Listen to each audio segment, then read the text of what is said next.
रायपुर से एक बड़ी खबर सामने आ रही है। आपको बता दें कि राजनांदगांव सांसद संतोष पांडे ने राहुल गांधी को जमकर घेरा है।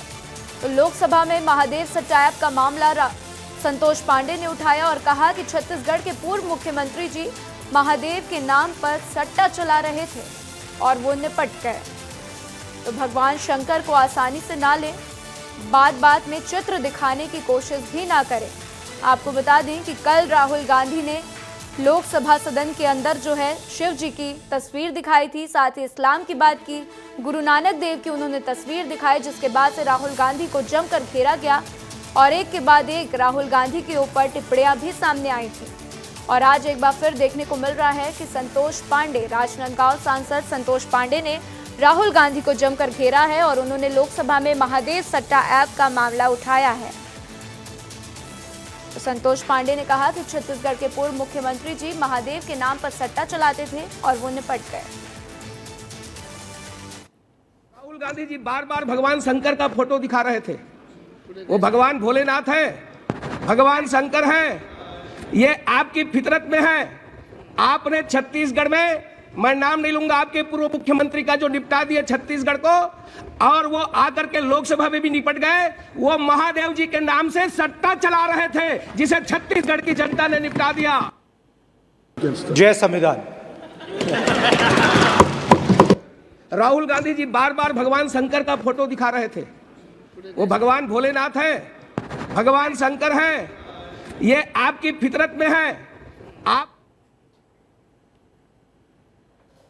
तो आइए इस खबर पर ज्यादा जानकारी के लिए मेरे सहयोगी अमृत मेरे साथ जुड़ चुके हैं। अमृत, एक बड़ा बयान सामने आया है संतोष पांडे की तरफ से। कल राहुल गांधी भगवान शिव की तस्वीर दिखा रहे थे, इस्लाम की, गुरु नानक की, सभी की तस्वीर दिखाए, जिसके बाद उनको बहुत घेरा गया। और अब एक बार फिर संतोष पांडे उनको घेरते हुए नजर आए, कह रहे हैं कि भगवान शंकर को लाने से बीच में एक तो निपट गए। आपको भी पता है उनका नाम, और अब देख लीजिए कि आगे क्या होगा। राधा, संतोष पांडे बड़ी ही बारीकी और महीन राजनीति करते हुए दिखाई देते रहे हैं और सदन के भीतर भी जब वो अपनी बात रख रहे थे तो उसी का मुजाहिरा कहीं ना कहीं हो रहा था। उन्होंने साफ तौर पर एक फेंसिंग करने की शुरुआत की है जहां से कांग्रेस जो अपना नैरेटिव बना रही है उसको वो ध्वस्त कर सकें। और उसमें उन्होंने राजनांदगांव से जो उनके साथ लड़ाई लड़ी गई थी भूपेश बघेल की, उन्होंने वहाँ पर ग्रिल किया और उनके शासनकाल में जिस तरह से महादेव सट्टा ऐप को लेकर के जो विवाद खड़ा हुआ और जिन आरोपों के घेरे में पूर्व मुख्यमंत्री हैं, उस लिहाज से उन्होंने कांग्रेस को काउंटर करने की कोशिश की और ये बताया कि किस तरह से महादेव के नाम पर एक तरह से गोरख धंधा चला और सरकार पूरी तरह से गिर गई और बहुत सारे लोग ग्रिल हो गए। तो उस आरोप के हवाले से कहीं ना कहीं वो राहुल गांधी की सियासत को भी चुनौती दे रहे हैं कि भगवान का अगर नाम लेकर के आप अगर राजनीति साधने की कोशिश करते हैं तो फिर इसका खामियाजा भी आपको भुगतना पड़ सकता है। दरअसल राजनीति में बहुत सारी बातें सांकेतिक रूप में कही जाती हैं, उसका विशेष महत्व होता है। राहुल गांधी जहां भगवान शिव के तस्वीर को दिखा रहे थे, कहीं ना कहीं वो बीजेपी के हिंदुत्व की राजनीति के तोड़ पर लाने की से कोशिश कर रहे थे और यहां पे भगवान शिव को राजनीतिकरण के लिए उसका इस्तेमाल कर रहे थे। लेकिन उसी तरह से जो है एक अगर कहा जाए संतोष पांडे जो है वो आगाह करते हुए भी नजर आए कि अगर धार्मिक प्रतीकों और धार्मिक देवताओं का अगर इस्तेमाल राजनीति में इस तरह से किया जाता है या काउंटर के लिए किया जाता है, क्योंकि आप देखे होंगे कि बतौर बीजेपी दक्षिणपंथी पार्टी है और तमाम जितने भी हिंदुत्व से जुड़े धार्मिक मसले हैं उस पर मुखर रही है। अब कांग्रेस की कोशिश है कि जो मुखरता हिंदुत्व को लेकर के अगर कहा जाए एक तरफा बीजेपी के पास है, उसको उसी के टर्फ पे जाकर के, उसी के मैदान पे, अखाड़े पे जाकर के काउंटर किया जाए। और यहां से आप देखेंगे कि शिव का नाम लिया गया है। इसके पहले भी दिल्ली की सियासत में हम देखें कि हनुमान जी भी आ चुके हैं और वहां पे आम आदमी पार्टी उसका लाभ लेने की कोशिश करती रही है। अब इसी के लेकिन यहाँ पे ये जो बयान है संतोष पांडे का, अमृत जी, ये जो बयान है जिसमें उन्होंने कहा कि महादेव के नाम पर सट्टा चला रहे थे तो निपट गए, तो ये ध्यान देने वाली बात है कि कहीं ना कहीं उन्होंने राहुल गांधी को इशारों में इनडायरेक्टली बहुत कुछ संकेत दे दिए हैं। अमृत, राधा, देखिए राहुल गांधी ने भी कहा था कि महादेव हैं, अगर अन्याय होगा तो छोड़ेंगे नहीं। उन्होंने भी भगवान के हवाले से एक जो है कहा जाए कि न्याय की बात कही थी। दूसरी तरफ से संतोष पांडे ने भी ईश्वर के ही हवाले से न्याय की बात कही है। यानी कि देखिए न्याय को लेकर के जो सियासत है और जहां पे ईश्वर को प्रतिमान कर करके बातें कही जा रही हैं, वहां से दोनों ही पक्ष अपनी अपनी बातें रख रहा है, अपनी अपनी सियासत के हिसाब से अपनी बातों को पेश कर रहा है। हाँ, आप ये जरूर कह सकती हैं कि राहुल गांधी ने कल से लेकर के आज तक जो एक माहौल क्रिएट किया है उसको काउंटर करने में संतोष पांडे ने अहम भूमिका जरूर निभाई है। राधा। बिल्कुल अमृत, हमारे साथ जानकारी साझा करने के लिए आपका शुक्रिया। तो देखा आपने और सुना कि कैसे संतोष पांडे ने राहुल गांधी के बयान पर उनको काउंटर करने की कोशिश की और कह दिया कि जो महादेव के नाम से सट्टा चला रहे थे वो तो निपट गए, और इसके बाद उन्होंने जो कहना चाहा उसके लिए आप खुद ही समझदार हैं। तो चलिए, इसी बीच एक बड़ी खबर रायपुर से सामने आ रही है। बीजेपी की प्रेस कॉन्फ्रेंस जारी है तो उप मुख्यमंत्री अरुण साव ने प्रेस कॉन्फ्रेंस को संबोधित किया और संसद में राहुल गांधी के बयान पर पलटवार किया है। तो राहुल गांधी ने अपने भाषण में राष्ट्रपति के अभिभाषण की कोई चर्चा नहीं की। साथ ही अपने भाषण में राहुल गांधी ने झूठ का पुलिंदा बांधा है। तो संवैधानिक पद पर होकर देश की जनता से झूठ बोला और ये मामला बेहद गंभीर है। तो 110 करोड़ हिंदुओं का अपमान किया गया है। राहुल गांधी को हिंदुत्व का अर्थ नहीं पता, ऐसा अरुण साव ने कहा है। न तो नेता प्रतिपक्ष को हिंदू की परिभाषा मालूम है, न अर्थ मालूम है। बिना किसी जानकारी के इस प्रकार से सभी हिंदुओं को हिंसक कहना, नफरती कहना, झूठा कहना, देश के 110 करोड़ हिंदुओं का ये अपमान है। राहुल गांधी क्या इस बात को भूल गए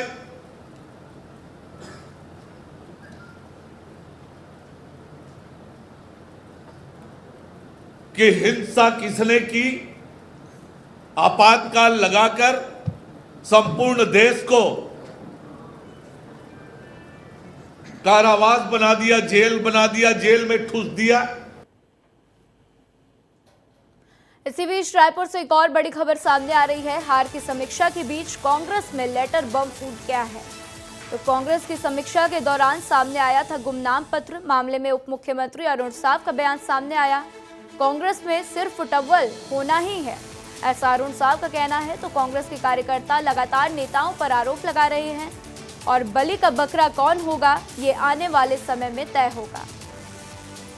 तो अरुण साव का ये बयान सामने आया है कि बलि का बकरा कौन होगा ये आने वाले समय में पता चलेगा। भाजपा जनता के विकास के लिए काम कर रही है।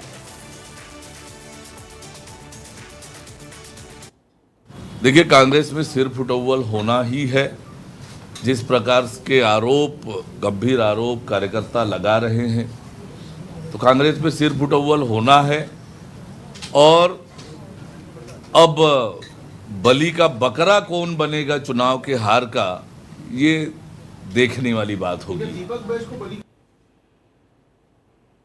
तो आइए इस खबर पर ज्यादा जानकारी के लिए मेरे सहयोगी खोमन मेरे साथ जुड़ चुके हैं। खोमन, बार बार हार की समीक्षा को लेकर बीजेपी कांग्रेस के ऊपर हमलावर है, कह रही है कि किसके ऊपर हार का टिकड़ा फूटेगा ये देखने वाली बात होगी। लेकिन इसी बीच ये लेटर बम का मामला निकलकर सामने आया है। क्या है ये पूरा मुद्दा, हमारे दर्शकों को विस्तार से बताएं। देखिए राधा, कांग्रेस की जब जब हार होती इस तरीके से लेटर बम बार बार फूटते हैं। जिस तरीके से लोकसभा चुनाव में हार के बाद अब लेटर बम फूटा है। अरुण सिसोदिया है, उन्होंने पत्र लिखा है कि इस हार की जिम्मेदारी पूर्व मुख्यमंत्री भूपेश बघेल की है। चूंकि पूर्व मुख्यमंत्री भूपेश बघेल को कोट करते हुए उन्होंने लिखा है कि जो कांग्रेस पार्टी की छत्तीसगढ़ में हाल हुई है वो सिर्फ और सिर्फ पूर्व मुख्यमंत्री भूपेश बघेल के कारण हुई है। पूर्व मुख्यमंत्री भूपेश बघेल के खिलाफ कार्रवाई करनी चाहिए, इस तरीके की बात अरुण सिसोदिया ने कहा है। थोड़ा पीछे आपको ले चलता हूं राधा, क्योंकि विधानसभा चुनाव के हार के बाद इसी तरीके का लेटर बम हमको देखने को मिला था। अलग अलग तरीके से अरुण सिसोदिया ने भी लिखा था। इसके अलावा और भी पदाधिकारियों ने जो है लिखा गया था पत्र को, उसके बाद से जिस तरीके से अब लोकसभा चुनाव में बड़ी हार कांग्रेस पार्टी की हुई है, उसके बाद से फिर से सिर फुटौल कांग्रेस में देखने को मिल रहा है। और जो समीक्षा के बीच में ये लेटर आया, ये कहीं ना कहीं ये दर्शाता है कि अब भी कांग्रेस में कुछ ठीक नहीं चल रहा है। अब आने वाले दिनों में क्या कुछ कार्रवाई होती है, ये देखने वाली बात होगी। बिल्कुल राधा, खोमन, तो कांग्रेस में कुछ ठीक नहीं चल रहा है, ये तो बार बार बातें सामने आ रही हैं।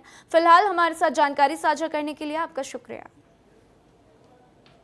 तो इसी बीच एक बड़ी खबर आपको बता दें, रायपुर से एक बड़ी खबर सामने आ रही है। भाजपा ने शुरू की नगरीय निकाय चुनाव की तैयारी। तो राजधानी की चारों विधानसभाओं के बूथों पर अभियान तेज कर दिए गए हैं। तो लोकसभा चुनाव में मिले वोटों की बना रहे हैं रिपोर्ट, तो साथ ही एक एक बूथ में मिले वोटों की रिपोर्ट भी बनाने का काम जारी है। तो प्रदेश में भाजपा के लगभग 25,000 बूथ हैं और पूर्व सांसद चंदूलाल साहू को इसकी जिम्मेदारी दी गई है। तो ये एक बड़ी अपडेट आपको बता रहे हैं कि भाजपा ने नगरीय निकाय चुनाव की तैयारी शुरू कर दी है।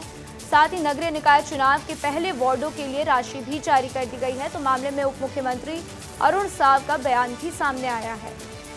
तो कांग्रेस सरकार ने नगरीय निकायों की ओर ध्यान नहीं दिया, तो लगातार मूलभूत समस्याओं के लिए राशि की कमी भी बनी हुई थी। तो बीजेपी सरकार ने निकायों में आवश्यक कार्य के लिए राशि दी है और हम चुनाव को देखकर नहीं, विकास के लिए काम करते हैं। तो ये बड़ा बयान अरुण साव की तरफ से आया है। अरुण साव ने कहा कि हम चुनाव को देखकर नहीं, बल्कि प्रदेश के विकास को देखकर काम करते हैं।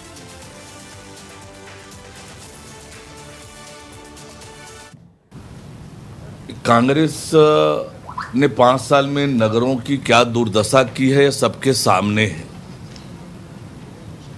चुनाव तो आने जाने हैं, पर शहरों की चिंता, शहरों के विकास, शहर के लोगों की चिंता, 5 साल में नगरीय निकायों की जो दुर्दशा हुई थी उसको ठीक करने का काम हम लगातार कर रहे हैं।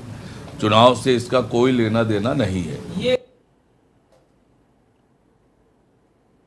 तो इसी बीच एक और अपडेट, नगरीय निकायों को आवंटित की गई राशि और निकायों को 65.72 करोड़ रुपए की पार्षद निधि आवंटित की गई है। तो नगरीय प्रशासन विभाग ने 166 निकायों को राशि जारी की और राज्य की 14 नगर निगमों को 21 करोड़ 96 लाख रुपए की राशि जारी की गई है। तो निकायों को 65.72 करोड़ रुपए की पार्षद निधि आवंटित की गई है। तो साथ ही 44 नगर पालिकाओं को 19 करोड़ 46 लाख 24,500 रुपए जारी किए गए और प्रदेश के 108 नगर पंचायतों को 24 करोड़ 30 लाख रुपए जारी किए गए हैं।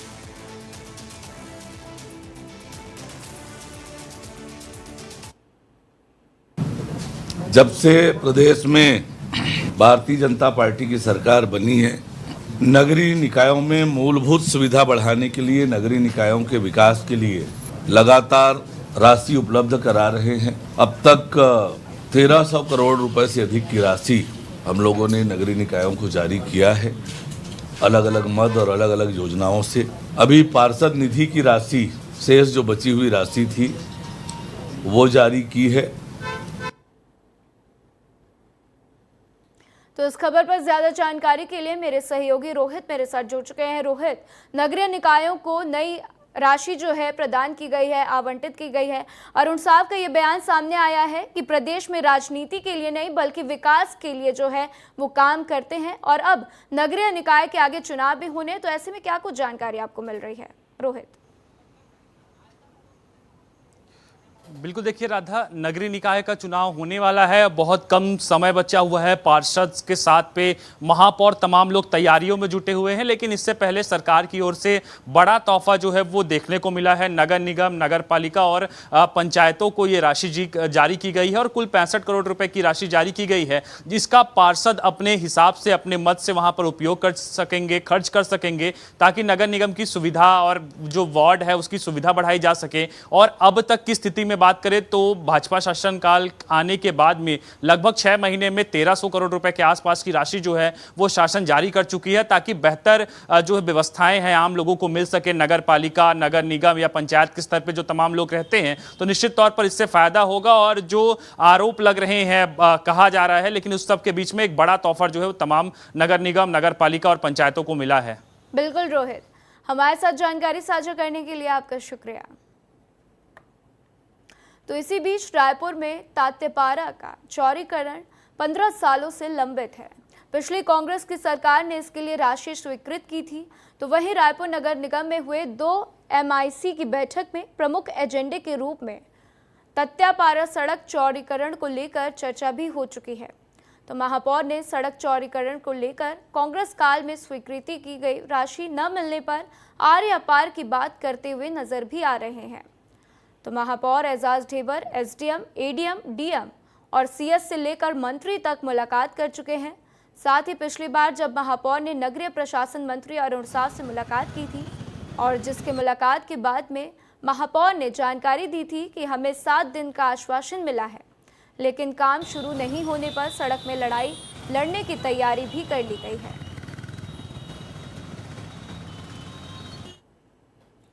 चौड़ीकरण को लेकर यह चर्चा हुई कि पिछले बार भी चौड़ीकरण किया गया था। पिछले बार चौड़ीकरण को लेकर कमेटी भी बनी थी। इसमें हाई कोर्ट के भी डायरेक्शन थे, जिसमें पंच और सरपंच 3-4 लोगों को डिसाइड करके उसमें पैसे का जो निर्धारण करेंगे तो वह भी निर्धारण हो गया। तो उसके लिए भी एक कमेटी बना दी गई है। हमारी समझ से परे है कि पिछले 4.5 वर्षों में माननीय महापौर जी की शहर में भी सरकार थी उनकी और प्रदेश में भी उनकी सरकार थी। तो 4.5 साल अचानक सोए पड़े थे। उनके मुख्यमंत्री जी ने भूमि पूजन किया था शारदा चौक से तात्यापारा चौड़ीकरण का, और 15 फरवरी 2023 को माननीय मुख्यमंत्री पूर्व मुख्यमंत्री भूपेश बघेल जी ने घोषणा भी की थी। उसके बावजूद ये काम क्यों रुका है, इसका जवाब माननीय महापौर जी को देना चाहिए। तो सूरजपुर जिले के बिश्रामपुर से ये बड़ी खबर सामने आ रही है कि 2 स्कूली छात्र लापता हो गए हैं। तो कक्षा 8 में दोनों छात्र पढ़ते हैं। तो विवेकानंद स्कूल के ये छात्र बताए जा रहे हैं कल सुबह 4:30 बजे मैदान में खेलने जाने के नाम पर घर से निकले थे और परिजनों ने पुलिस में शिकायत की कि 24 घंटे बाद भी दोनों का कुछ भी पता नहीं चल पाया है। तो बिश्रामपुर के माइंस कॉलोनी निवासी हैं छात्र सौरभ और रोहित, और ये 2 तस्वीरें हम आपको दिखा रहे हैं। सौरभ और रोहित की ये तस्वीरें आपकी टीवी स्क्रीन पर दिखा रहे हैं। ये दोनों बच्चे जो है आपको बता दें कि सूरजपुर जिले के बिश्रामपुर से लापता हो गए हैं।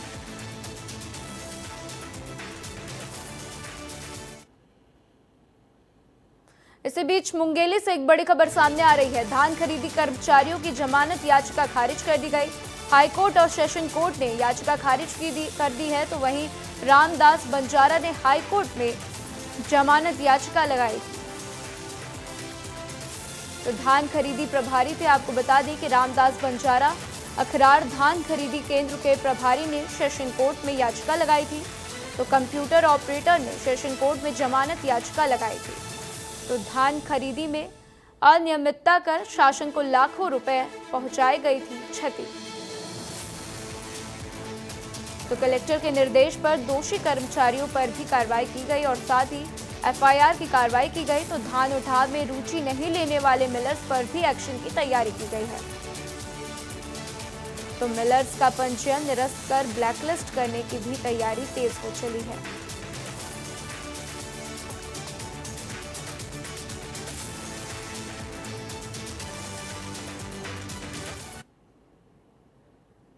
बलौदाबाजार जिले में निरीक्षकों की बड़ी फेरबदल हुई है। SP विजय अग्रवाल ने आदेश जारी किया है।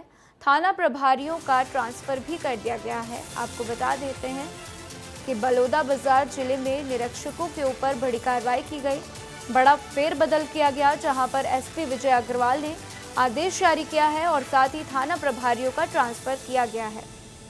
तो भाटापारा शहर थाना से निरीक्षक योगिता बाली खापड़े को सिग्मा थाना भेजा गया।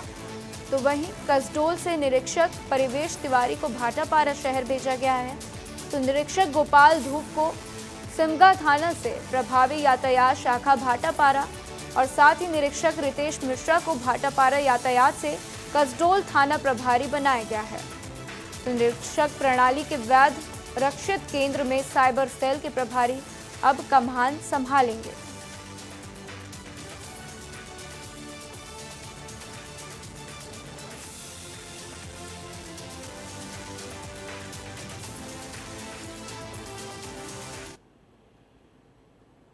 तो इसी बीच बेमेतरा से एक बड़ी खबर सामने आ रही है। बेमेतरा शराब दुकान में चोरी की वारदात सामने आई। देशी विदेशी शराब दुकान में 9,20,680 रुपए नकद लेकर चोर गायब हो गए। तो वहीं लॉकर में रखे हुए पैसों का आपको बता दें कि लॉकर में रखे हुए पैसे लेकर जो है चोरों ने हाथ साफ कर दिया है। तो जांच में जुटी आबकारी एवं पुलिस विभाग की टीम संदिग्ध कर्मचारियों को पूछताछ के लिए देवकर चौकी की पुलिस लेकर गई है और साथ ही साइबर सेल की टीम भी मौके पर मौजूद है। तो देवकर नगर में संचालित शराब दुकान का ये पूरा मामला सामने आया, जहां पर 9,20,680 रुपए लेकर चोर भाग गए। के शराब भट्टी में चोरी का प्रारंभिक दृष्टिकोण से मामला प्रकाश में आया है, जिसमें 9 लाख की चोरी जो कल की बिक्री रकम है उसको चोरी होना बताए हैं। अभी यहाँ पर मौके पे हम लोग निरीक्षण किए हैं और डाग स्क्वाड और क्राइम ब्रांच की टीम और जो साइबर टीम है ये सभी आके इसको देख रहे हैं, तहकीकात कर रहे हैं और सभी पहलुओं पर देखकर जांच की जा रही है। रायगढ़ से इसी बीच एक और बड़ी खबर सामने आ रही है, जहां पर हाथी का घर तोड़ते हुए लाइव वीडियो सामने आया है। तो बाल बाल बचे घर में रहने वाले लोग तो सुबह 5 बजे हाथी तोड़ रहा ग्रामीण का घर। और आप ये तस्वीरें देख सकते हैं कि किस तरीके से रायगढ़ की ये तस्वीरें सामने आई हैं, जहां पर एक हाथी सुबह 5 बजे एक ग्रामीण का घर तोड़ते हुए नजर आ रहा है। तो घर में रखे चावल धान निकालकर हाथी खा रहा था और रायगढ़ वन मंडल में जुनवानी गांव की ये घटना बताई जा रही है। तो आप इन तस्वीरों में देख सकते हैं कि कैसे हाथी जो है घर को तोड़ते हुए नजर आ रहा है।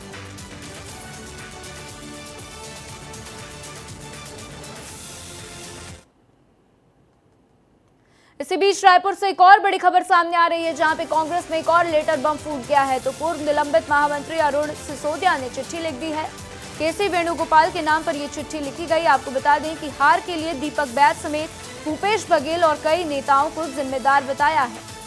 तो बार बार ये बातें सामने आ रही हैं, ऐसी खबरें सामने आ रही हैं और बार बार बीजेपी सवाल उठा रही है कि आखिर हार का ठिकरा किसके ऊपर फूटेगा। तो अब ये सामने बात आई है कि केसी वेणुगोपाल के नाम पर चिट्ठी लिखी गई और पूर्व निलंबित महामंत्री अरुण सिसोदिया ने ये चिट्ठी लिखी है, जिसमें उन्होंने हार का पूरा ठिकरा दीपक बैज और भूपेश बघेल के साथ कई नेताओं को इसका जिम्मेदार बताया है। तो भूपेश बघेल पर आपको बता दें आरोप भी लगाया कि वो पूर्व पीसीसी अध्यक्ष मोहन मरकाम को काम नहीं करने देते थे। तो हालांकि भूपेश बघेल के ऊपर ऐसे कई पहले भी आरोप लग चुके हैं कि भूपेश बघेल जो है लोगों को काम नहीं करने देते हैं, जो छोटे स्तर पर कार्यकर्ता हैं उनसे वो मुलाकात नहीं करते हैं। और अब ये बातें सामने आई जब अरुण सिसोदिया ने ये नाम जो है उनका सामने रखा है।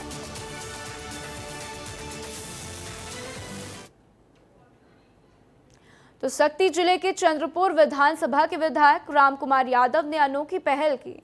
अपने विधानसभा क्षेत्र के 10वीं और 12वीं में ड्रॉप करने वाले छात्र छात्राओं को शैक्षणिक भ्रमण कराया।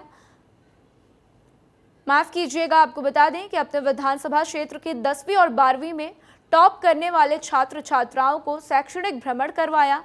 साथ ही सैकड़ों छात्र छात्राओं को दिल्ली सफर के दौरान कुतुब मीनार, इंडिया गेट, शहीद स्मारक, लाल किला, लोटस टेम्पल और ITI दिल्ली, साथ ही साथ IIT दिल्ली, राष्ट्रपति भवन, इंदिरा गांधी मेमोरियल जैसे स्थानों का भ्रमण कराया गया। तो साथ ही दिल्ली से सभी को रायपुर तक हवाई सफर भी कराया और ये तस्वीरें आप आपकी टीवी स्क्रीन पर देख सकते हैं। मेरा नाम नंदिनी मिश्रा है। मैं सर्वोदय पब्लिक स्कूल चंद्रपुर से हूँ और मैं अपने स्कूल पे प्रथम स्थान प्राप्त करी हूँ। और सिर्फ मैं ही नहीं, हमारे साथ जितने भी बच्चे हैं हम सब कक्षा 12वीं में अपने अपने स्कूल पे प्रथम स्थान प्राप्त करे हैं। और इसी की वजह से हमें हमारे क्षेत्र के माननीय श्री रामकुमार यादव जी, हमारे विधायक, उन्होंने हमें दिल्ली भ्रमण करने का मौका दिया और हम सबको इस सुंदर सा हमारा राजधानी देखने का एक बहुत अच्छा अवसर मिला। हम लोग AC ट्रेन में 3rd AC से मस्त यात्रा करते हुए आए। उसके पश्चात होटल में 5 स्टार होटल में अपने रुकने की व्यवस्था थी। फिर हम लोग दिल्ली यूनिवर्सिटी और लोटस टेम्पल, कुतुब मीनार जैसे और यहाँ दिल्ली में हिस्टोरिकल जगहों को हम लोगों ने एक्सप्लोर किया।